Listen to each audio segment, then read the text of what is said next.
By the winter of 1855, Hartford had grown into a bastion of New England respectability, with its Gothic churches and looming brick institutions casting long shadows over cobbled streets. Yet behind the solid oak doors of a school meant to civilize and uplift, rumors crept like frost through broken panes, girls who mirrored each other in every movement, strangers from distant towns who shared no known relation, no shared past, yet appeared indistinguishably the same. When three such pairs emerged within months of each other, local doctors offered failed guesses, theologians warned of diabolical mimicry, and families began withdrawing their children. The school insisted it was nothing, just coincidence. Science had no answer, no one would speak on record, but something had shifted behind those iron gates. The Hartford Female Moral Institute, founded in 1842 on a crest overlooking the Connecticut River, was intended as a corrective refuge for wayward or impoverished girls aged 8 to 14. The boarding school marketed itself as a temperate sanctuary, part finishing school, part orphanage, and part reformatory. Official pamphlets promised dignity through discipline and moral instruction paired with vocational training. Parents of troubled daughters, overwhelmed guardians, and urban magistrates alike entrusted the institute with hundreds of girls. Its brick facade stood 4 stories tall, with arched windows and a locked wrought-iron fence surrounding its perimeter. Every month its newsletter boasted of sewing competitions, scripture memorization awards, and baptisms performed in the river. Few questioned what lay between the lines. Few asked why the dormitory windows were barred from the inside. The Hartford Female Moral Institute opened its doors in January of 1842 under the supervision of Miss Charity Elkins, a widowed schoolmistress from Lowell with prior experience managing mill boarding houses. The institution had been born out of both civic panic and philanthropic ambition. Hartford City Council had noted a rise in disorderly conduct among young girls working in textile shops, boarding houses, or roaming unsupervised through tenement neighborhoods near the South Meadows. A coalition of Presbyterian ministers, local judges, and industrial benefactors proposed a solution: a residential training school that would remove these girls from the corrupting influence of city life and instill in them the virtues of submission, modesty, and industriousness.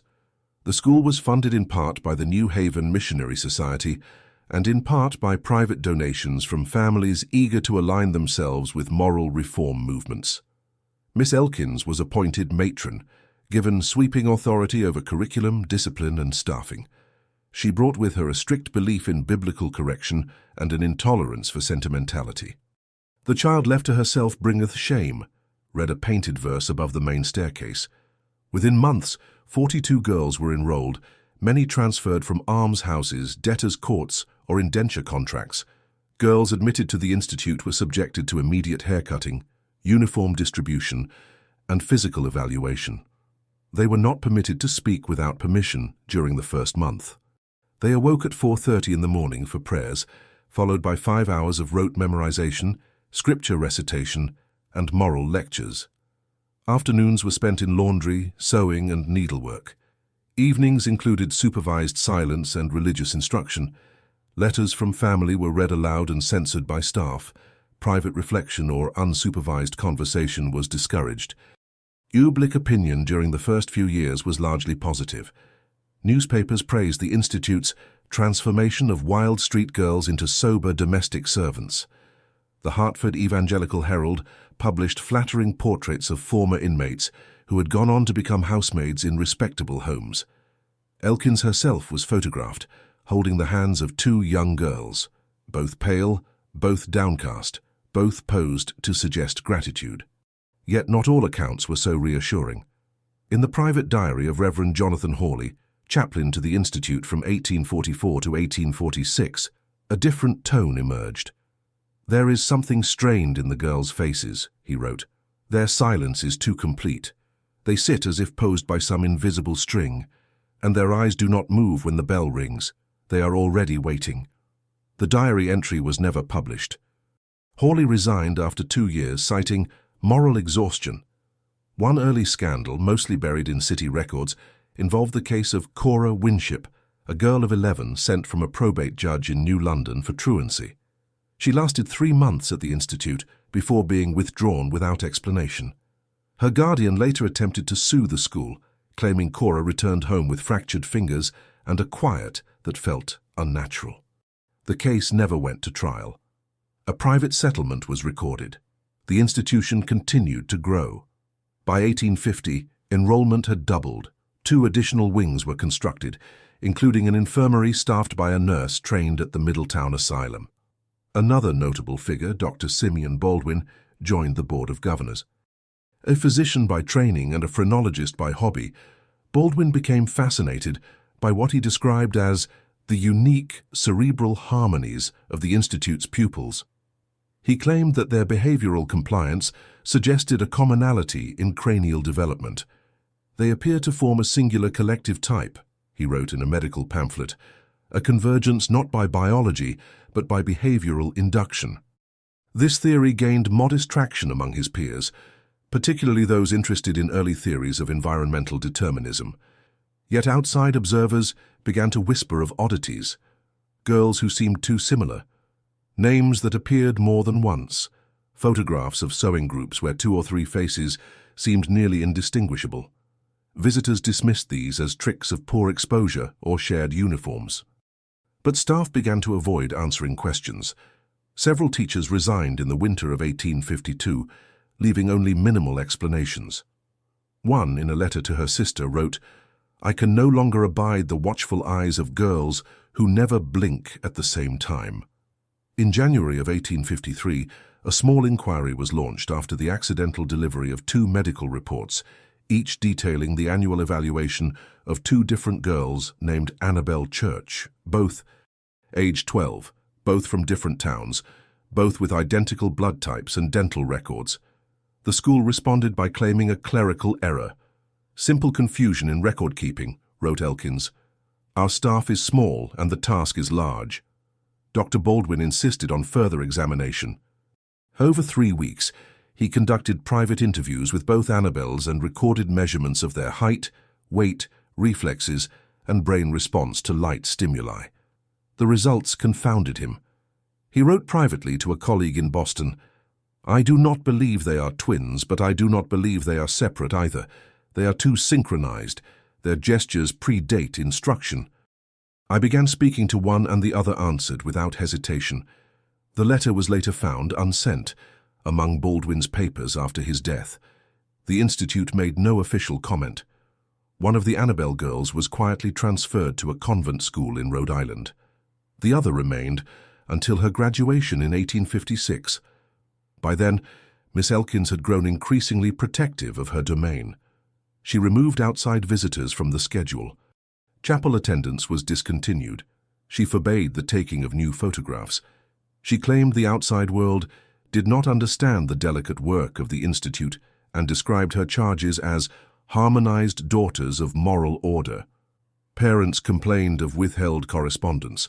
One guardian was told that her niece had departed to service but could not be informed where. In the spring of 1854, 2 more girls named Margaret Beale were admitted within the span of 4 weeks.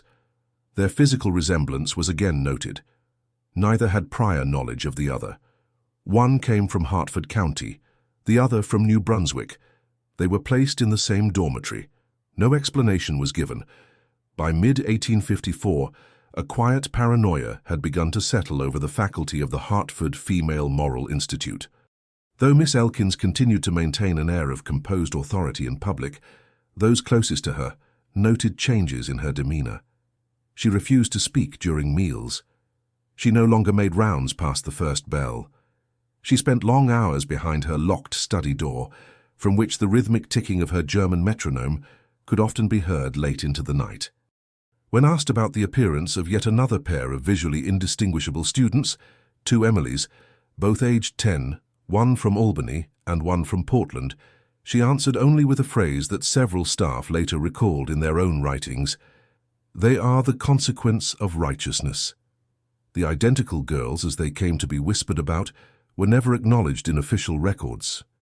The school's internal logs began listing duplicate names with appended initials or false hometowns. Staff were instructed not to refer to such similarities when speaking to visitors or writing to parents.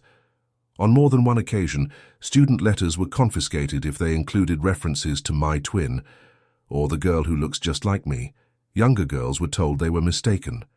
Older girls who persisted were sent to the quiet hall, a sealed corridor in the eastern wing, reportedly reserved for medical convalescents, though few ever saw inside. A former kitchen worker, Eliza Brome, later recalled in a church confession that once a week she delivered trays to that wing. She never saw faces, only a hand reaching out through a narrow slit. Always the same gesture, always silent. Concern began to stir more seriously in November of 1854, when the local pastor of St. John's Presbyterian, Reverend Caleb Winmar, attempted to retrieve his niece, Sarah Winmar, from the institute. Sarah had been placed at the school after the death of her parents the previous winter. Winmar had visited her only once before, but he had received several letters from Sarah describing a girl named Sadie who shared her reflection. Winmar initially believed this was a poetic metaphor, a child's way of speaking about emotional closeness. But as the letters grew more cryptic, referencing mirror games and phrases like, "We dream the same dream," he grew alarmed. When he arrived at the school with a letter of removal, Miss Elkins refused entry. She claimed Sarah had been sent to a service placement in New Haven. When pressed, she offered no address. Weeks later, the Reverend discovered a girl answering Sarah's description listed in a death ledger at the Hartford infirmary. The girl's cause of death was recorded as pulmonary failure, but there was no body. The hospital claimed the remains had been transferred back to the institute. The institute denied this. No burial was found. The Reverend's inquiry stalled. He appealed to the city council, but was informed that as guardian he had forfeited all rights upon enrollment. The case ended without resolution. Reverend Winmar moved to Ohio the following spring. He did not speak of his niece again. Inside the school, meanwhile, fear had begun to bloom in corners, not from the girls themselves, but from the realization among staff that the girls were no longer distinguishable. Laundry labels began repeating. Notebooks bore near-identical handwriting. Pairs of girls would raise their hands in the same motion, ask the same question, give the same answers. Teacher Margaret Stenton, who taught arithmetic, wrote in a personal ledger, "I gave a quiz to 3 rows of girls. When grading, I realized 12 of the papers were word for word the same, even in the errors. I asked one child if she had copied. She looked at me and said, 'No.' We remember together." One early winter morning, Nurse Agnes Taylor reported a strange occurrence during a routine examination. She had lined up 8 girls for health checks. One by one, she asked them to perform basic motor tasks. She described what followed as a sequence, rehearsed not by practice but by possession. Each girl moved exactly after the last, within the same fraction of delay. Each heartbeat matched the rhythm of the one before. When Agnes dropped her notebook, all 8 heads turned at once, though only one had been facing her directly. The next day she turned in her resignation. Her exit statement simply read, "I no longer know what defines the individual here." Outside the institute, faint rumors began to surface. Parents whose daughters had been released early reported behavioral shifts. Girls who once hated sewing now took to it obsessively. Those previously afraid of water began submerging themselves in bathtubs for hours. Several spoke of dream sisters. One mother, Mrs. Emmeline Barker of Manchester, described waking in the night to find her daughter standing at the foot of her bed, eyes open but vacant. When asked what she was doing, the girl replied, "I'm waiting for her to wake up too." What disturbed Mrs. Barker most was the use of the word too. Her daughter had spoken it with such certainty, as if synchronized with someone unseen. By February of 1855, local journalist Thomas Beadle began collecting accounts from families, former staff, and public officials. An outspoken critic of moral reformatory programs, Beadle sensed an opportunity to challenge what he saw as authoritarian overreach cloaked in religious piety. He published a short column in the Hartford Gazette titled "Duplicated Daughters," questioning whether the institute had been substituting students, falsifying documents, or manipulating family records to control the narrative around its successes. The column was met with swift backlash. School trustees labelled it slander. Beadle received 2 anonymous threats in the weeks following publication. A brick was thrown through his window. He published no follow-up. Behind closed doors, however, the Board of Governors grew uneasy.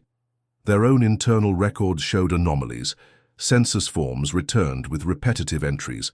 Birth dates altered to avoid duplication. Medical files showing fingerprints that matched more than one girl. When they raised the issue with Miss Elkins, she dismissed it as mass hysteria among undereducated personnel. When they pressed further, she reminded them of their own political entanglements. Several had benefited from the low-cost labor provided by the Institute's older girls. Others had sons whose court positions depended on the Institute's goodwill. By April, the matter was tabled indefinitely, yet the appearances continued. In late spring of 1855, a visiting physician from Boston, Dr. Emery Calhoun, was invited to observe the school's hygiene protocols. What he witnessed during his 2-day stay led him to write a private report titled A Symmetry Beyond Pedagogy.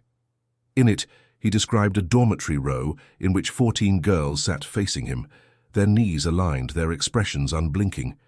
He noted how when he cleared his throat, 7 of them raised their hands simultaneously, not with surprise, not with mimicry, but with a calm, rehearsed inevitability.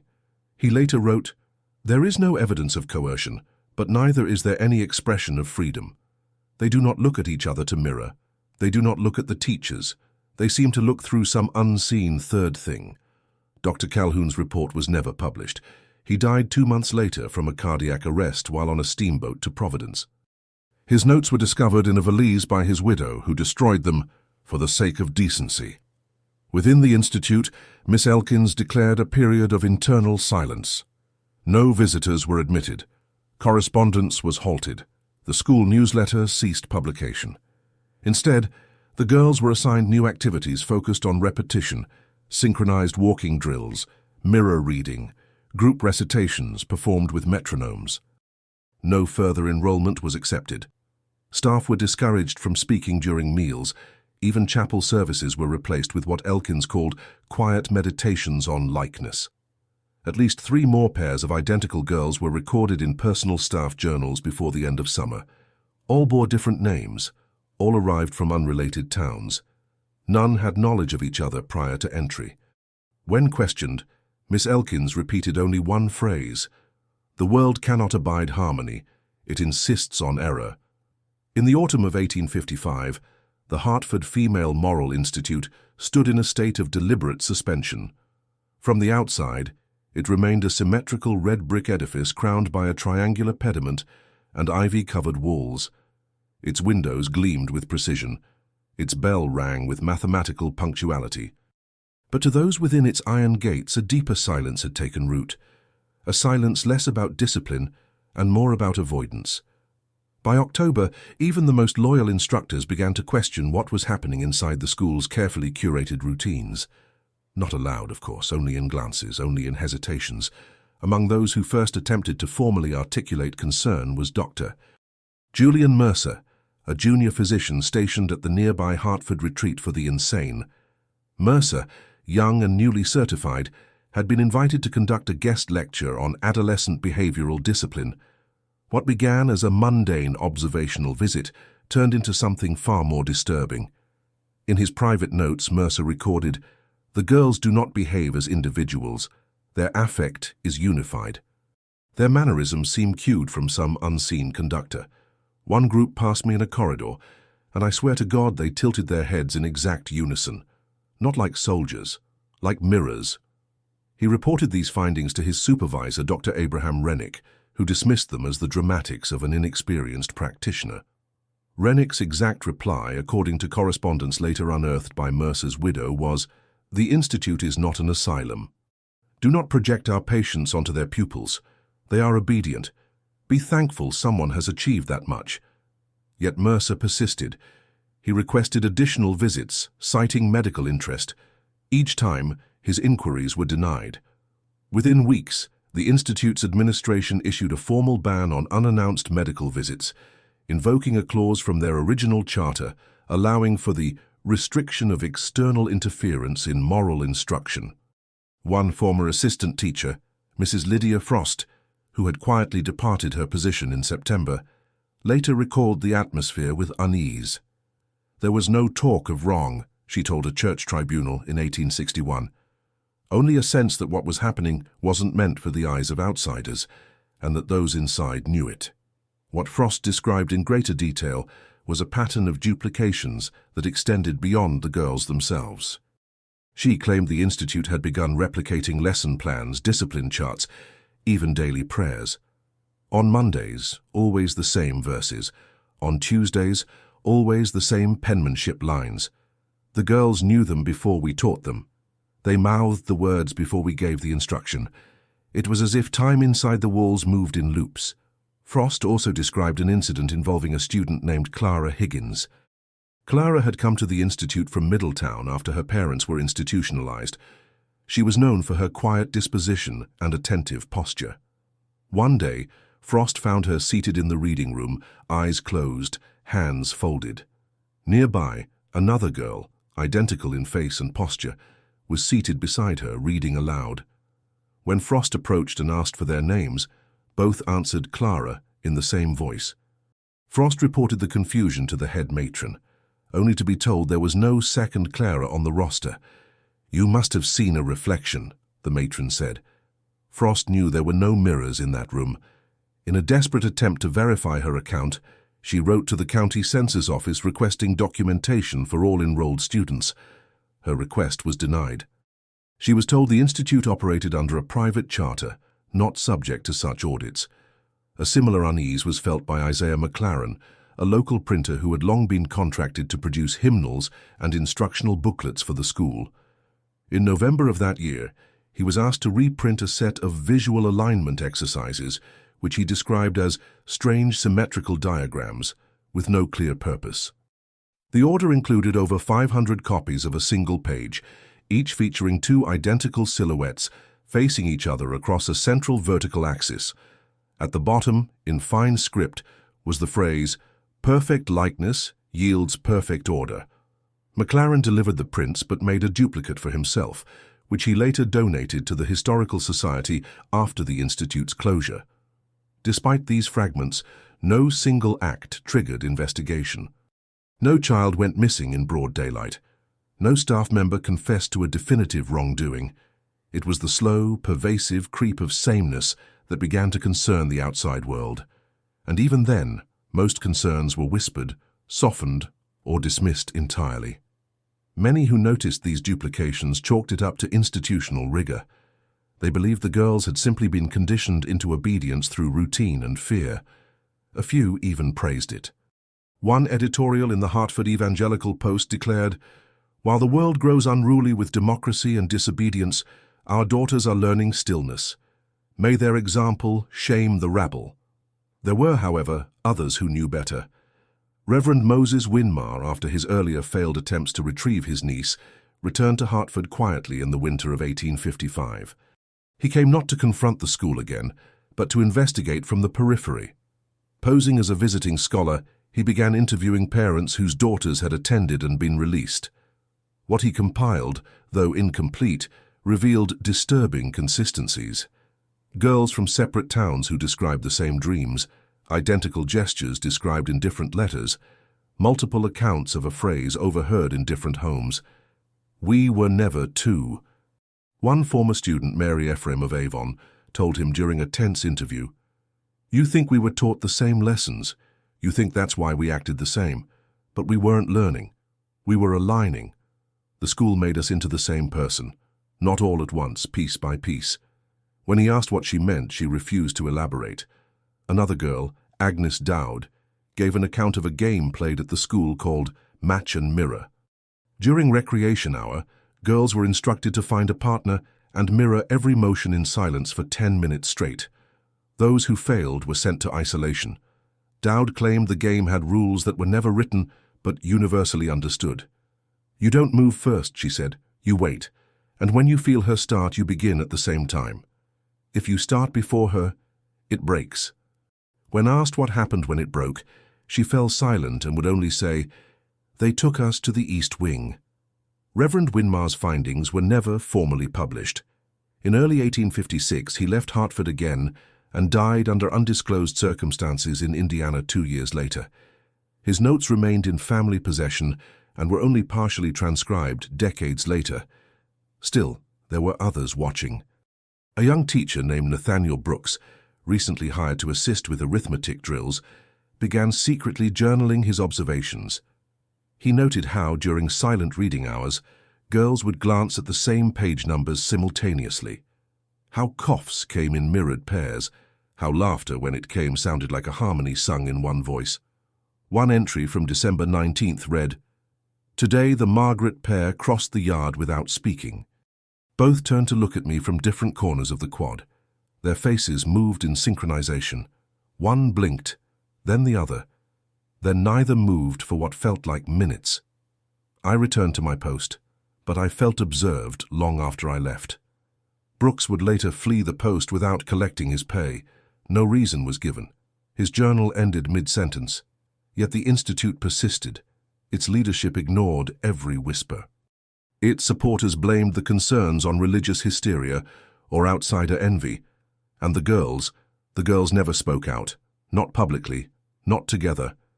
Because that was the secret no one wanted to admit. They never needed to. By January of 1856, the Hartford Female Moral Institute had become something of a paradox in the eyes of the community. Outwardly, it continued to function without disruption. Its monthly reports to donors remained neatly written, praising the girls' unwavering consistency, highlighting moral scores and needlework achievements with enthusiastic flourish. Yet behind that curtain of normalcy, a quiet dissolution of staff was underway. 3 instructors left within the first 2 weeks of the new year, citing spiritual fatigue and irreconcilable instructional philosophies. None would elaborate further. Dr. Samicon Baldwin, once an enthusiastic supporter and board member, had by then withdrawn from active involvement. After an incident in December 1855, documented only through fragments of his private correspondence, he stopped attending board meetings and refused all interviews. One surviving letter, addressed to an associate in New Haven, read, "There is no brain science sufficient to explain the patterns I now observe. It is not genetics, nor trauma, nor discipline. It is something older, something structural. The repetition of gesture, of voice, is not imitation. It is transmission." When asked publicly to comment on rumors that multiple girls had been documented with matching birthmarks, fingerprints, and scars, Baldwin deflected. "Pattern is not proof," he said during a rare address to the Hartford Medical Association. "And the appearance of symmetry does not confirm the presence of intent." His retreat only fueled speculation. Meanwhile, those who attempted to expose the school more aggressively were met with increasing resistance. Thomas Beadle, the journalist who had previously published Duplicated Daughters, tried once again to stir public interest with a second editorial. In it, he referenced unnamed staff who had contacted him with claims of non-linear record-keeping and unexplainable physical correspondences among students. He hinted at an internal system of classification not disclosed in any public ledger. The piece, set to run in the Hartford Gazette's February issue, never appeared in print. The paper's editor, John Fenimore, later claimed the article was pulled due to unverifiable content.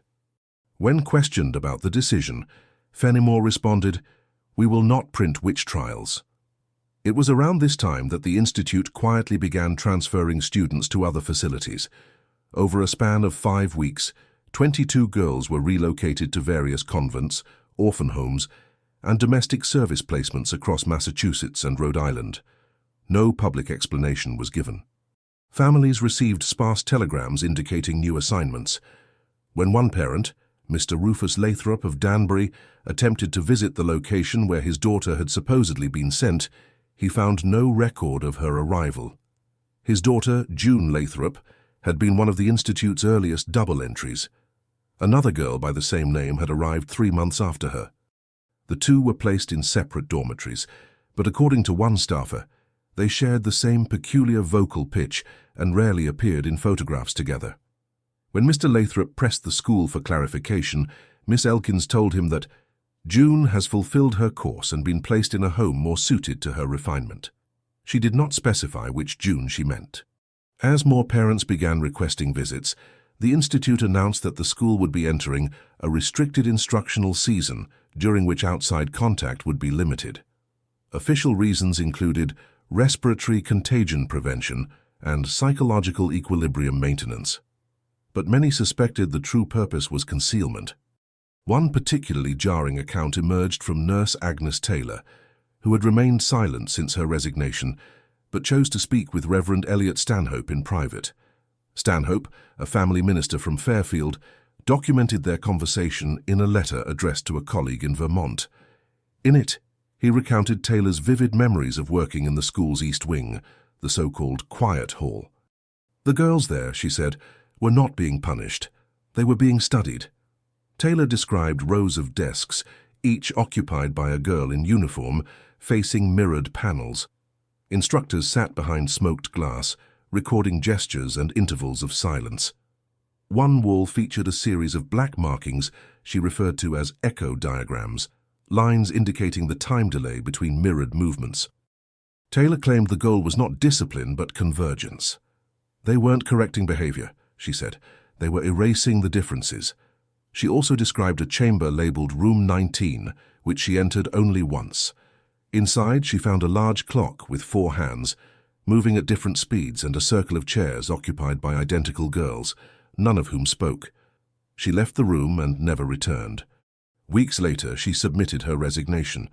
Stanhope's letter ended with the line, "I do not know if what she saw was real, but I do not believe she had reason to invent it." As external pressure mounted, Miss Elkins became increasingly reclusive. Sightings of her decreased. Faculty were instructed to direct all questions to a new figure, Mr. Caleb Troon, an administrator imported from a Boston reformatory. Troon had no formal educational background, but carried documents granting him authority over all operational procedures. He implemented new protocols, including full dormitory lockdown between evening prayers and morning bells. Girls were no longer permitted to eat in communal spaces. Group instruction was replaced by individualized lessons taught via printed cards slipped under doors. Teachers who resisted the changes were dismissed. The staff roster shrank to fewer than 10 by March. Dr. Julian Mercer, undeterred by earlier rejections, managed to obtain fragments of student records through a former colleague. What he found confirmed his earlier suspicions. Multiple girls listed under distinct names shared the same handwriting, identical dental records, and in some cases, matching incident reports filed on the same day. One file described a girl named Esther Clark reacting violently during a recitation session, breaking a window and screaming, "I am not her." Another file, under the name Edith Crawford, contained the same description, word for word. Both reports were dated April 3, 1855. The discovery so unnerved Mercer that he wrote directly to the Hartford Public Health Board, urging an investigation into the school's psychological practices. He emphasized that the Institute's methods, if left unchecked, could constitute a form of psychological fragmentation on a mass scale. His appeal was received and recorded. It was never acted upon. Internally, the school continued its program. One of the few remaining instructors, Helen Montjoy, documented a final sequence of lessons in her personal notebook before her departure in April. Each day's entry included the same repeated line at the bottom, "We speak in the same voice, we hear in the same rhythm." On her last day, she noted, "They no longer sleep at staggered intervals. I watch the entire dormitory breathe in unison. I do not know who leads, or if anyone does." That spring, for reasons never publicly disclosed, the Hartford Female Moral Institute announced its closure. The official statement cited funding shortfalls and structural instability. No mention was made of the girls. No graduation ceremony was held. Families were instructed to collect their daughters at predetermined checkpoints. Many arrived to find their children already gone. Of the records once held in the school's central office, only fragments survive today. Personnel logs were shredded. Medical files vanished. The echo diagrams described by Nurse Taylor were never recovered. What remains are accounts, drawings, a few letters, scattered photographs in which eyes seem to look past the lens. never at the photographer, never at each other. The spring of 1856 brought with it an unusually late thaw across Hartford, and with it the first murmurings of unearthed truth from behind the gates of the Hartford Female Moral Institute. The building stood silent for weeks after its official closure. No bells, no voices, no movement behind the windows. City officials, long kept at bay, were finally granted limited entry in late May under the pretense of assessing structural integrity for potential repurposing. What began as a mundane civic inspection would, by the end of that summer, become a quiet scandal whispered behind closed doors, and later, something far more haunting in the testimonies it left behind. The inspection team, composed of 2 aldermen, a church deacon and a mason's foreman, entered the building on the morning of May 18th. Within an hour, one member, Alderman George Pender, exited abruptly and refused to return. He gave no reason. The remaining 3 continued, and it was their report, filed under restricted civic archives, that first mentioned the anomaly of the rooms on the East Wing's 3rd floor. The first sign that something was wrong came in the form of duplication, not merely of design but of contents. Rooms appeared in perfect symmetry. In one section of the East Corridor, 5 consecutive dormitories were found containing identical furnishings. Same cracked basin, same folded quilt, same ink blot on the left corner of each desk. The investigators initially assumed a mass order of supplies, but then they found a journal, the same journal copied word for word, in each drawer. Different handwriting, same entries. Names like Clara M. and E. Crawford appeared repeatedly, sometimes crossed out, sometimes overwritten. One passage, dated February 12th, read, "I wake when she does, I brush when she does, I forget who first." This pattern continued deeper into the wing. By room 13, even the foreman reportedly grew agitated, insisting the others cease recording and begin boarding up the section immediately. The deacon, however, urged a full sweep. They continued down the hall. In room 19, they found a mirror with no reflection. This detail was later dismissed as optical illusion due to age and corrosion, yet all 3 present swore under oath that when standing before the pane, their images would not appear unless observed from an angle. When viewed directly, the mirror showed only the room behind them, empty, but not still. Alderman Pender, though absent during this moment, corroborated the others' shaken demeanor upon return. More disturbing than the mirror were the stacked binders found in a locked cabinet in room 22. These were labeled only by date and a numerical code. Each binder contained entries structured as synchronized behavioral logs, time-stamped movements, mirrored phrases spoken aloud, and coordinated gestures between girls listed only as Subject A and Subject B. In several entries, observers noted subjects initiating movements without prompts, reacting simultaneously to stimuli administered to only one of the pair. One entry read, "Subject B turned head before subject ahard the bell. Synchronization appears precognitive, auditory stimulus no longer necessary." City officials closed the building immediately following this discovery. No announcement was made. No plans for reopening were ever entertained again. But in the absence of public clarity, rumors rushed in to fill the silence. The first breach came not from the city, but from a group of former students who, upon hearing the institute had been vacated, returned to retrieve what remained of their pasts. Most were turned away, but one, Frances Donnelly, age 17, gained access by posing as a cleaning contractor. Her presence in the building was brief, perhaps 2 hours total. She exited without a word, but within days she began speaking in public gatherings around the outskirts of Hartford, sharing details of what she had seen. She described standing in her former dormitory, now silent and stripped of linens, yet still holding the smell of lye soap and dried ink. She found her old name card tucked into a bed frame. What disturbed her, she claimed, was not its presence, but that the other beds in the room bore the same name. 7 times, printed in different handwriting, stitched into different fabrics, her name repeated, Frances Donnelly. She began referring to herself in the plural. Witnesses reported her speaking in an odd cadence, as though pausing mid-sentence for a silent partner to catch up. She would say things like, We remembered the window, or our left foot always dragged a little. She avoided mirrors and would stand motionless when bells rang in nearby churches. Less than a month later, Frances was institutionalized in Middletown. Her diagnosis, as recorded by physicians, was mirror fixation disorder, but those familiar with her history at the institute claimed something else entirely, that Frances was not the only one, and that others had begun showing signs.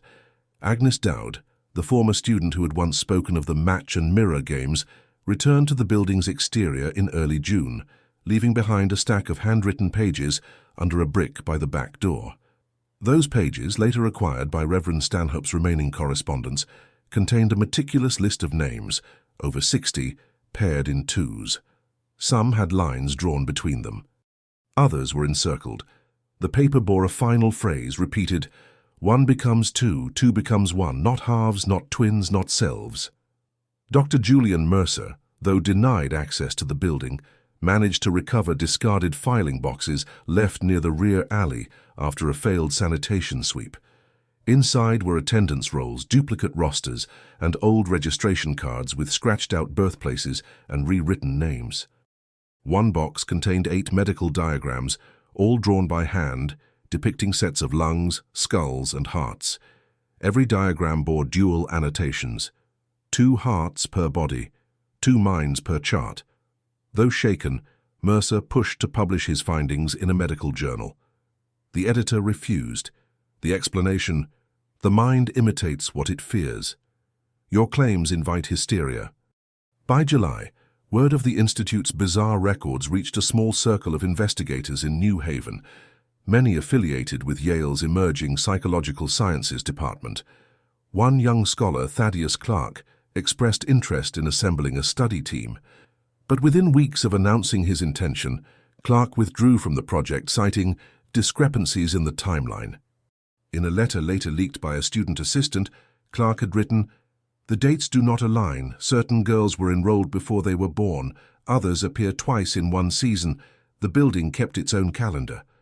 The final blow to any hope of clarity came when the city, under pressure from unnamed benefactors, ordered the partial demolition of the Institute's East Wing in August.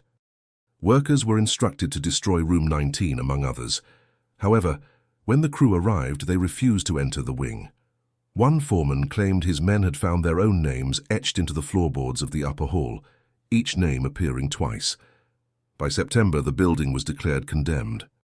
The remaining structure was locked behind iron bars, and its records, whatever had not been stolen or destroyed, were absorbed into civic archives under restricted access. What emerged from these fragments, the behavioral logs, the scattered testimonies, the students' fragmented recollections, was not a narrative but a question. Had the Institute uncovered a method of replication so complete it erased individuality? Or had it merely trained children into submission so thoroughly that the illusion of duplication became indistinguishable from the real thing? Either answer terrified those who knew. After the East Wing was sealed and the Institute's files scattered or destroyed, Hartford resumed its daily rhythms as if the school had never stood among its iron gates. To passers-by, the site quickly became just another fenced lot, its bricks loosened by frost, its windows shattered by wind. But for the girls who had passed through those halls, silence proved impossible. They carried it with them, into homes, into service placements, into marriage, into clinics. And for some, that silence broke in ways that left marks far beyond the city limits. It began subtly. Scattered reports from surrounding towns noted peculiar habits among girls who had once attended the Institute. Agnes Dowd, released to a family in Springfield, was observed standing for hours in front of glass storefronts, not shopping, not admiring, just watching her reflection with unreadable focus.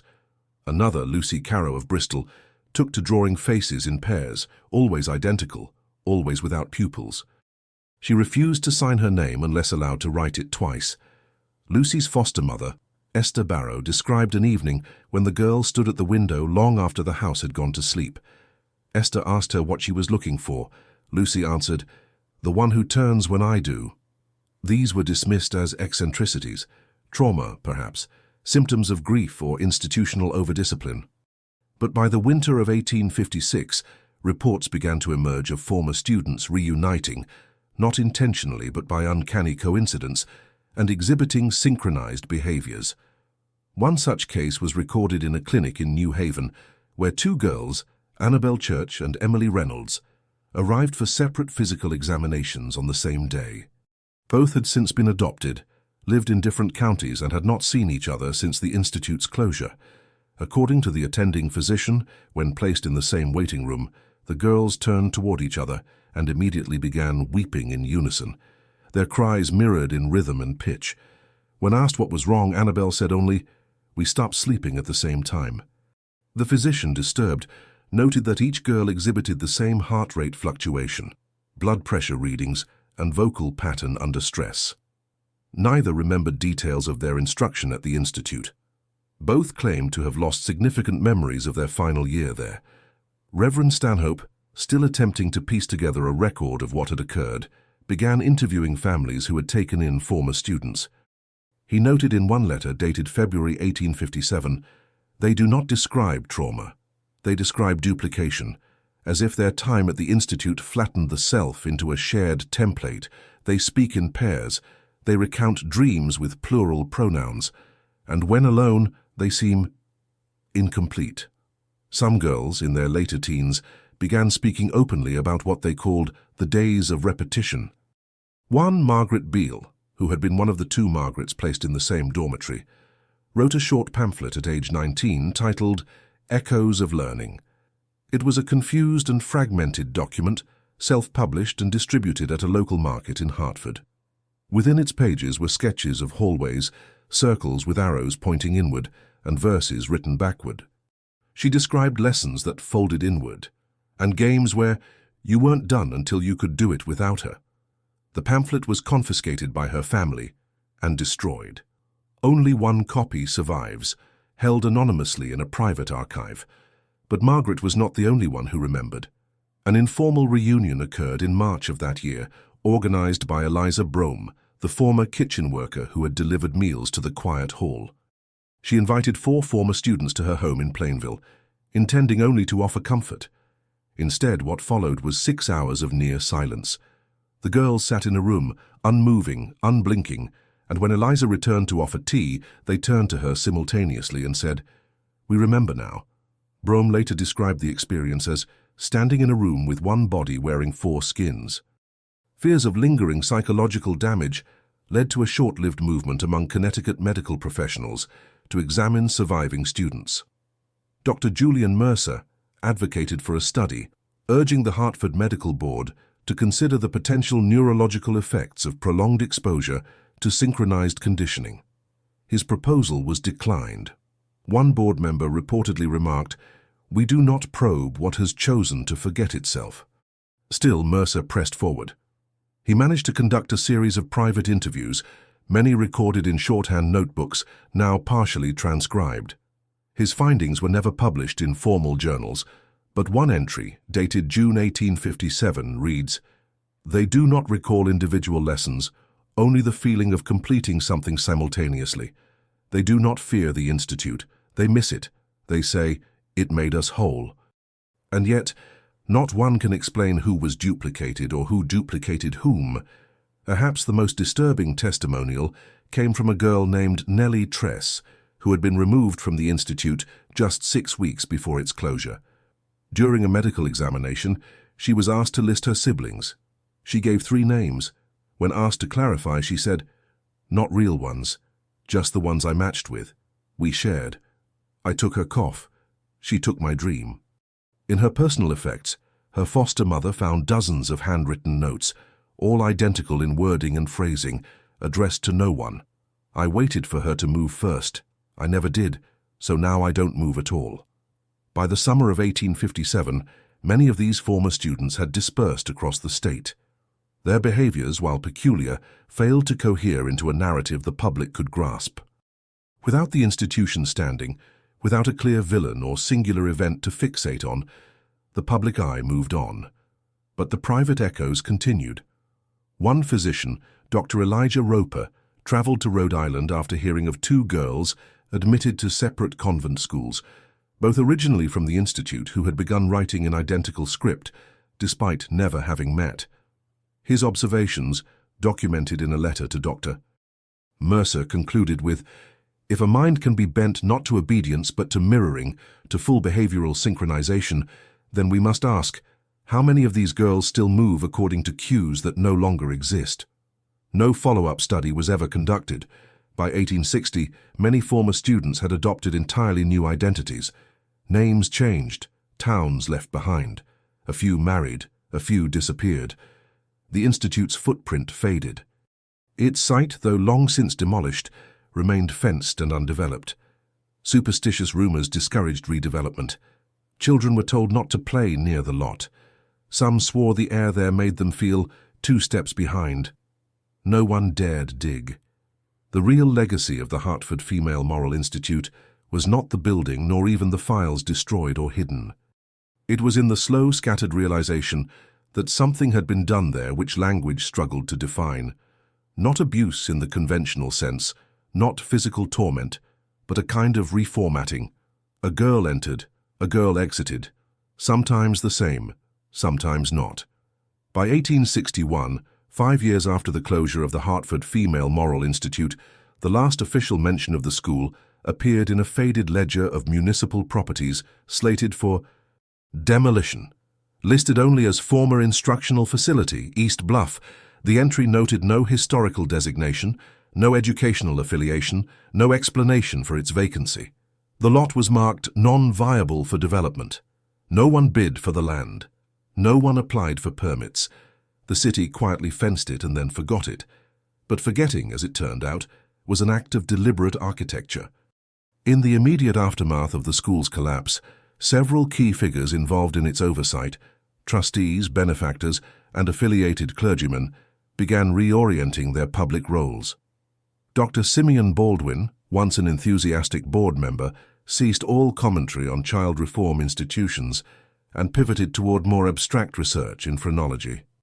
Reverend Caleb Winmar, who had once pleaded for answers regarding his niece Sarah, destroyed all correspondence related to the Institute before moving west. Miss Charity Elkins, the founder and headmistress whose presence had loomed over the school for nearly 15 years, vanished entirely. No death certificate was filed, no residence listed. A woman matching her description was reportedly seen boarding a train in Boston under the name Miriam Hartz, but no confirmation followed. When researchers decades later attempted to trace her fate, they found only empty trails and redacted census forms. What remained then was residue, not in the form of records, but in the quiet generational shift among families who had once sent daughters to Hartford. Some became protective to the point of paranoia. Others refused to speak of that period altogether. In family Bibles, names were crossed out. In household portraits, girls once central to the composition began appearing blurred, faded, or cut from the frame entirely. A generational forgetting had taken root. In 1873, a young schoolteacher named Elijah Conover began collecting stories from orphans in central Connecticut for a book titled Forgotten Blossoms. One section, later removed from final publication, featured 4 unnamed girls who described a place with bells and copies. Conover pressed for details, but the girls would only repeat the same sentence in a sing-song rhythm. I walk when she walks. I stop when she stops.